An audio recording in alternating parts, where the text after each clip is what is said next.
نور وحی کی پہلی کرن جب زمین پر آسمان اترا، رات گہری ہو چکی تھی، مکہ کی وادیاں یعنی ویلیز آف دا مکہ خاموش تھیں، پہاڑ ساکت تھے اور آسمان تاروں کی چادر اوڑھے زمین کو تک رہا تھا۔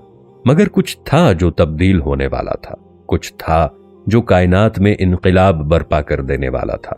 40 سال اور 1 دن کی عمر، مہینہ ربیع الاول، وہ مقدس لمحہ قریب آ چکا تھا جب زمین پر آسمانی وحی یعنی ڈیوائن ریولیشن کا نزول ہونے والا تھا۔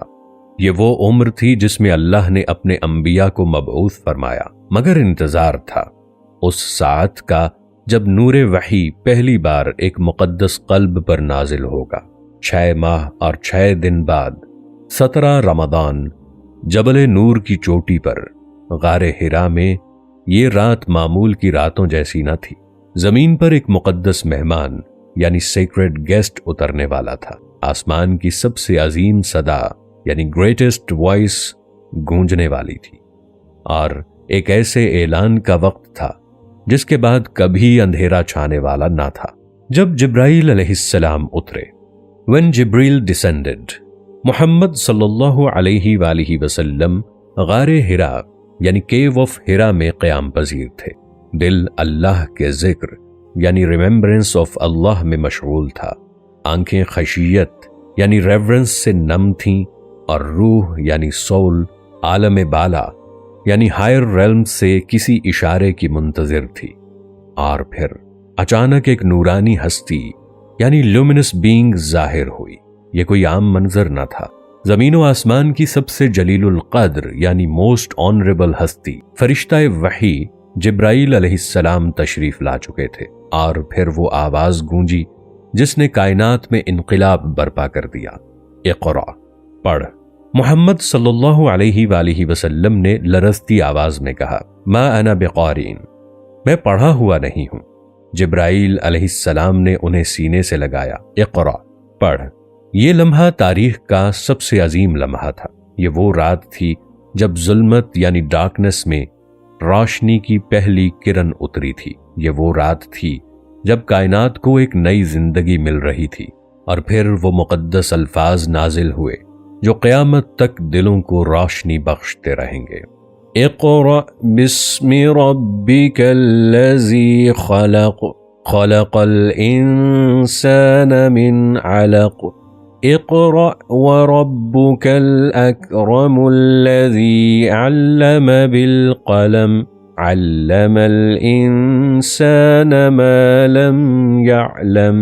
سورۃ العلق آیت 1 تا 4۔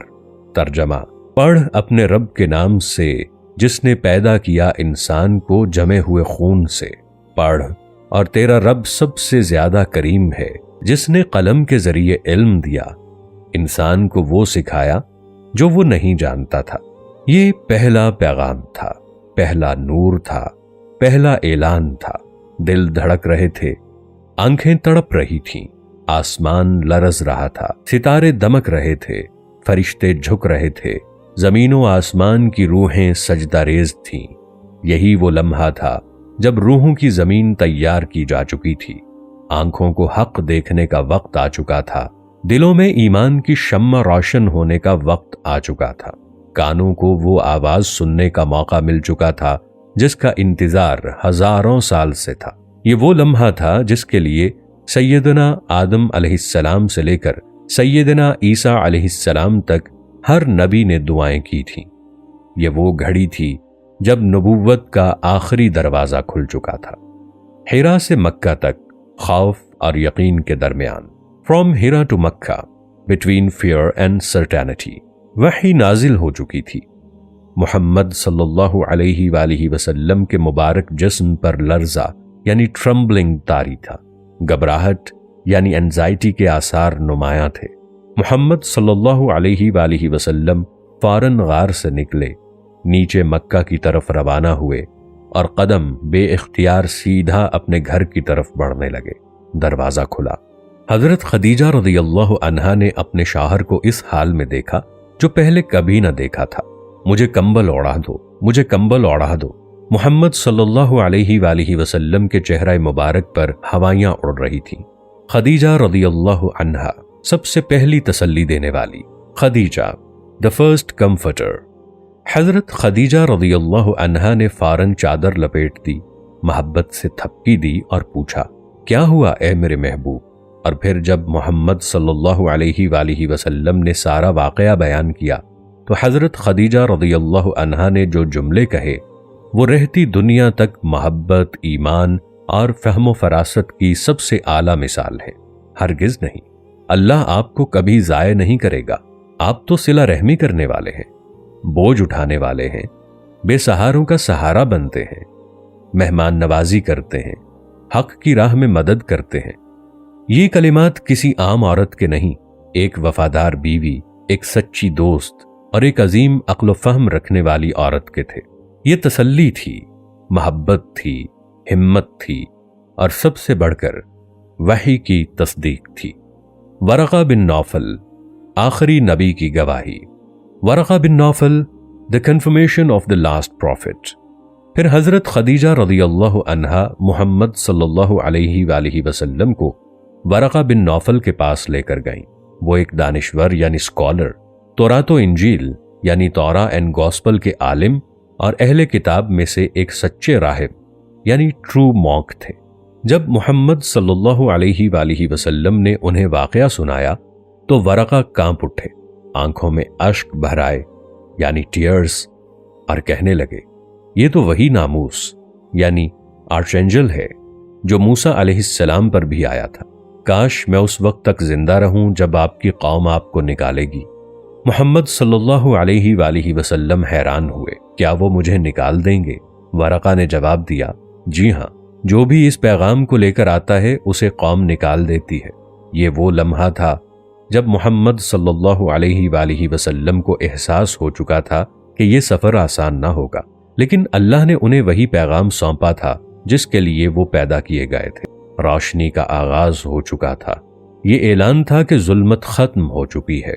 یہ اعلان تھا کہ اب ہدایت یعنی گائیڈنس کا سورج چمکنے والا ہے۔ یہاں سے ایک نئی دنیا کا آغاز تھا اور یہاں سے وہ سفر شروع ہوا جس نے انسانیت کو ہمیشہ کے لیے بدل دیا۔ خواتین، روشنی کی اولین کرنیں۔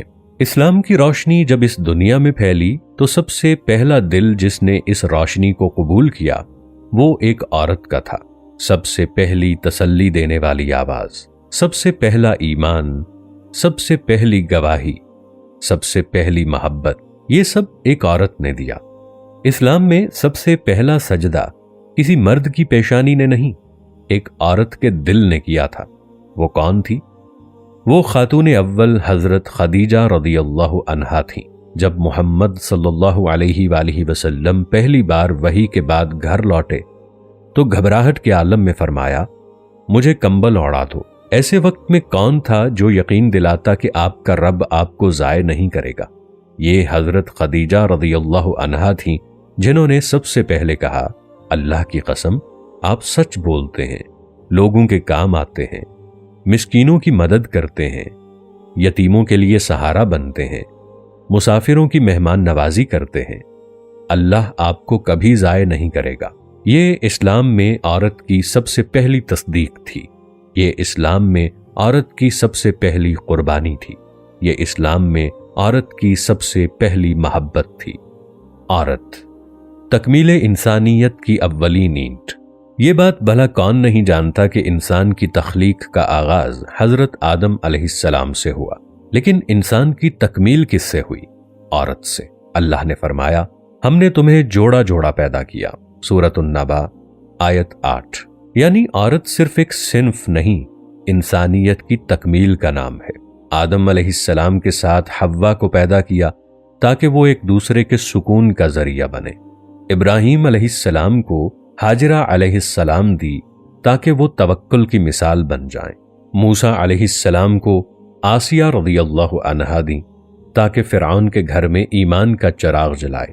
عیسیٰ علیہ السلام کو مریم علیہ السلام دی تاکہ اللہ کی قدرت کا شاہکار بنے۔ محمد صلی اللہ علیہ وآلہ وسلم کو خدیجہ رضی اللہ عنہا دی تاکہ وہ وحی کے پہلے لمحے میں سہارا بنے۔ ابراہیم علیہ السلام کی قربانی کا سب سے بڑا کردار ایک عورت۔ جب ہم قربانی کی بات کرتے ہیں تو ذہن میں حضرت ابراہیم علیہ السلام اور حضرت اسماعیل علیہ السلام کی قربانی کا منظر آتا ہے، لیکن یہ قربانی شروع کہاں سے ہوئی؟ حضرت حاجرہ علیہ السلام سے۔ اللہ کے حکم پر حضرت ابراہیم علیہ السلام اپنی بیوی حضرت حاجرہ علیہ السلام اور شیرخوار بیٹے اسماعیل علیہ السلام کو بے آب و گیاہ وادی مکہ میں چھوڑ آئے۔ ایک ماں اپنے شیرخوار بچے کو لے کر سنسان وادی میں کھڑی ہے، نہ پانی نہ کھانے کا کوئی سامان، لیکن جب شوہر جانے لگے تو وہ لپک کر آگے بڑھیں اور سوال کیا، ابراہیم کیا یہ اللہ کا حکم ہے؟ جواب ملا، ہاں یہ اللہ کا حکم ہے۔ تب حاجرہ علیہ السلام نے سب سے عظیم جملہ کہا، اگر یہ اللہ کا حکم ہے تو پھر اللہ ہمیں ضائع نہیں کرے گا۔ یہ عورت کے ایمان، صبر، قربانی اور توکل کی وہ بلند ترین مثال تھی جس کے نتیجے میں آج ہر حاجی کو سعی کرنا پڑتی ہے۔ یہ وہ قربانی تھی جس کے نتیجے میں زمزم ملا۔ یہ وہ قربانی تھی جس نے مکہ کو زندگی دی اور جس کی بنیاد پر بیت اللہ کی تعمیر ہوئی۔ اگر حضرت حاجرہ علیہ السلام نہ ہوتی تو نہ صفا و مروہ کی سعی ہوتی، نہ زمزم کا چشمہ بہتا، نہ خانہ کعبہ تعمیر ہوتا، نہ ابراہیم علیہ السلام کی قربانی مکمل ہوتی، اور نہ محمد صلی اللہ علیہ وآلہ وسلم کا مقدس شہر آباد ہوتا۔ فرعون کے گھر میں ایمان کا چراغ ایک عورت۔ ایمان کو دبانے کے لیے دنیا کے ظالم ترین حکمران نے سب سے زیادہ کوششیں کیں، اور وہ تھا فرعون۔ لیکن اسی فرعون کے محل میں ایمان کا سب سے پہلا قلعہ ایک عورت نے بنایا، اور وہ تھی حضرت آسیہ رضی اللہ عنہا۔ جب فرعون نے ایمان کے بدلے ان پر ظلم کے پہاڑ توڑ دیے، کیلوں میں جکڑا، تپتی ریت پر لٹایا، تو تب بھی انہوں نے کہا، اے میرے رب، میرے لیے جنت میں ایک گھر بنا دے اور مجھے فرعون سے نجات دے۔ سورہ تحریم آیت 11۔ یہ دعا ایسی تھی کہ اللہ نے قرآن میں اسے قیامت تک کے لیے محفوظ کر دیا۔ یہ قربانی ایسی تھی کہ جب فرعون نے پوری طاقت لگا لی تب بھی ایمان کی شمع نہ بجھا سکا۔ سیرت نبوی میں خواتین کی مثالیں۔ یہی قربانیوں کا سلسلہ محمد صلی اللہ علیہ وآلہ وسلم کے دور میں بھی جاری رہا۔ حضرت سمیہ رضی اللہ عنہا اسلام کی پہلی شہید خاتون جنہیں نیزے سے شہید کیا گیا مگر ایمان نہ چھوڑا۔ حضرت فاطمہ رضی اللہ عنہا محمد صلی اللہ علیہ وآلہ وسلم کی سب سے پیاری بیٹی، جو مکہ میں آپ پر ہونے والے مظالم دیکھتی رہیں اور صبر کا پہاڑ بنی۔ حضرت ام عمارہ رضی اللہ عنہا جو جنگ احد میں محمد صلی اللہ علیہ وآلہ وسلم کے دفاع میں اپنی جان ہتھیلی پر رکھ کر لڑتی رہیں۔ حضرت عائشہ رضی اللہ عنہا جو امت کی سب سے بڑی معلمہ بنی اور ہزاروں احادیث روایت کی۔ حضرت زینب رضی اللہ عنہا بنت علی رضی اللہ عنہ جو کربلا میں اپنے بھائی امام حسین رضی اللہ عنہ کے ساتھ کھڑی رہیں اور یزید کے دربار میں حق کی آواز بلند کی۔ یہ خواتین اسلام کی تاریخ میں وہ ستون ہیں جن پر ایمان، صبر، قربانی اور ایثار کی بنیادیں رکھی گئی ہیں۔ آج کی خواتین کے لیے سبق۔ آج کی خواتین اگر اپنی عظمت دیکھنا چاہتی ہیں تو انہیں کسی جدید نظریے کی طرف دیکھنے کی ضرورت نہیں، انہیں صرف اپنے دین کی طرف دیکھنا ہوگا۔ یہی وہ دین ہے جو بیٹیوں کو رحمت کہتا ہے، یہی وہ دین ہے جو بیویوں کو عزت اور احترام دیتا ہے، یہی وہ دین ہے جو ماؤں کے قدموں میں جنت رکھتا ہے، یہی وہ دین ہے جو بہنوں کو غیرت اور عزت کا تاج پہناتا ہے۔ اگر آج کی عورت اسلام کی تاریخ کو سمجھے تو اسے کسی اور شناخت کی ضرورت ہی نہ پڑے۔ اس کے دل میں محمد صلی اللہ علیہ وآلہ وسلم کی محبت بھی بڑھے گی اور دین پر فخر بھی۔ یہ وہ دین ہے جس نے خواتین کو روشنی کی کرن بنایا، جس نے انہیں دنیا کے ہر رشتے میں عظمت بخشی، اور جس نے سب سے پہلے عورت کو وہ مقام دیا جو دنیا کا کوئی اور نظام نہیں دے سکا۔ یہ ہے اسلام میں خواتین کی حقیقت، یہ ہے اسلام میں خواتین کی عظمت۔ 3 حصوں کا تعارف۔ The 3 phases of prophethood۔ وہ روشنی جو غار حرا میں اتری تھی اب مکہ کی گلیوں میں اپنی کرنیں بکھیرنے کے لیے بے قرار تھی، مگر یہ روشنی تدریجاً پھیلنے والی تھی۔ جیسے سورج پہلے آہستہ آہستہ افق پر نمودار ہوتا ہے، پھر چمکنے لگتا ہے اور آخر کار پورے آسمان پر چھا جاتا ہے۔ اعلان نبوت کے بعد مکہ مکرمہ کی حیات مبارکہ کو 3 بڑے حصوں میں تقسیم کیا جا سکتا ہے۔ نمبر 1، پہلا حصہ خاموش دعوت و تبلیغ 1 سے 3 سال۔ محمد صلی اللہ علیہ وآلہ وسلم نے خفیہ طور پر ان لوگوں کو دعوت دی جو فطرت سلیم رکھتے تھے۔ سابقون الاولون یعنی سب سے پہلے ایمان لانے والے اسی دور میں تیار ہوئے۔ قرآن خاموشی سے دلوں میں اتر رہا تھا، مگر باہر کوئی شور نہیں تھا۔ دار ارقم میں ایک خفیہ مگر طاقتور انقلاب کی بنیاد رکھی جا رہی تھی۔ دوسرا حصہ اعلانیہ دعوت و تبلیغ 3 سے 10 سال۔ کوہ صفا سے اللہ تعالیٰ کے پیغام کا کھلا اعلان، قریش کی شدید مخالفت، ظلم و ستم اور سوشل بائیکاٹ۔ اسلام مکہ کی سرزمین میں اپنی جڑیں مضبوط کر رہا تھا اور قرآن کی بلاغت لوگوں کے دلوں میں انقلاب برپا کر رہی تھی۔ تیسرا حصہ بیرون مکہ دعوت و تبلیغ 10 سے 13 سال۔ طائف کی وادیوں میں محمد صلی اللہ علیہ وآلہ وسلم کی پکار، یثرب یعنی مدینہ کے لوگوں کا اسلام کی طرف جھکاؤ، ہجرت کی تیاری اور ایک نئے اسلامی معاشرے کی بنیاد۔ یہ 3 مراحل صرف دعوت کی تقسیم نہیں بلکہ ایک روحانی اور فکری ارتقاء کی نشانیاں تھیں۔ ہر مرحلے میں کچھ خاص لوگ تیار کیے جا رہے تھے اور ہر مرحلے میں قرآن اپنے جادوئی الفاظ سے ایک نئی دنیا تخلیق کر رہا تھا۔ پہلا مرحلہ خاموش دعوت کا آغاز، دا سائلنٹ کال ٹو اسلام۔ جبریل امین علیہ السلام پہلی وحی کے بعد نظر نہیں آ رہے تھے، مگر محمد صلی اللہ علیہ وآلہ وسلم کے دل میں ایک تلاطم برپا تھا، ایک بے چینی، ایک جستجو، ایک روشنی جو باہر نکلنا چاہتی تھی، مگر یہ روشنی ابھی دھیرے دھیرے پھیلنی تھی تاکہ وہی دل اسے قبول کریں جو پہلے سے حق کے متلاشی ہوں۔ قرآن کی آیات نازل ہو رہی تھیں اور ان آیات میں ایک ایسی تاثیر تھی جو دلوں کو جکڑ لیتی تھی۔ وہ جو سن لیتا اس کے اندر ایک ہلچل مچ جاتی، وہ بے قرار ہو جاتا اور پھر وہ یا تو ایمان لے آتا یا پھر مخالفت پر اتر آتا۔ سابقون الاولون جو سبقت لے گئے، the first to accept اسلام، یہ وہ مبارک ہستیاں تھیں جو سب سے پہلے ایمان لائیں، جنہوں نے اسلام کے ابتدائی چراغ جلائے اور جنہوں نے وہ روشنی پھیلائی جو رہتی دنیا تک باقی رہے گی۔ نمبر 1، حضرت خدیجہ رضی اللہ عنہا، پہلی مؤمنہ، the first believer، وہ جو ہمیشہ محمد صلی اللہ علیہ وآلہ وسلم کی ڈھال رہیں، وہ جنہوں نے سب سے پہلے دل کی گہرائیوں سے اس پیغام کو قبول کیا اور اس کے لیے سب کچھ قربان کر دیا۔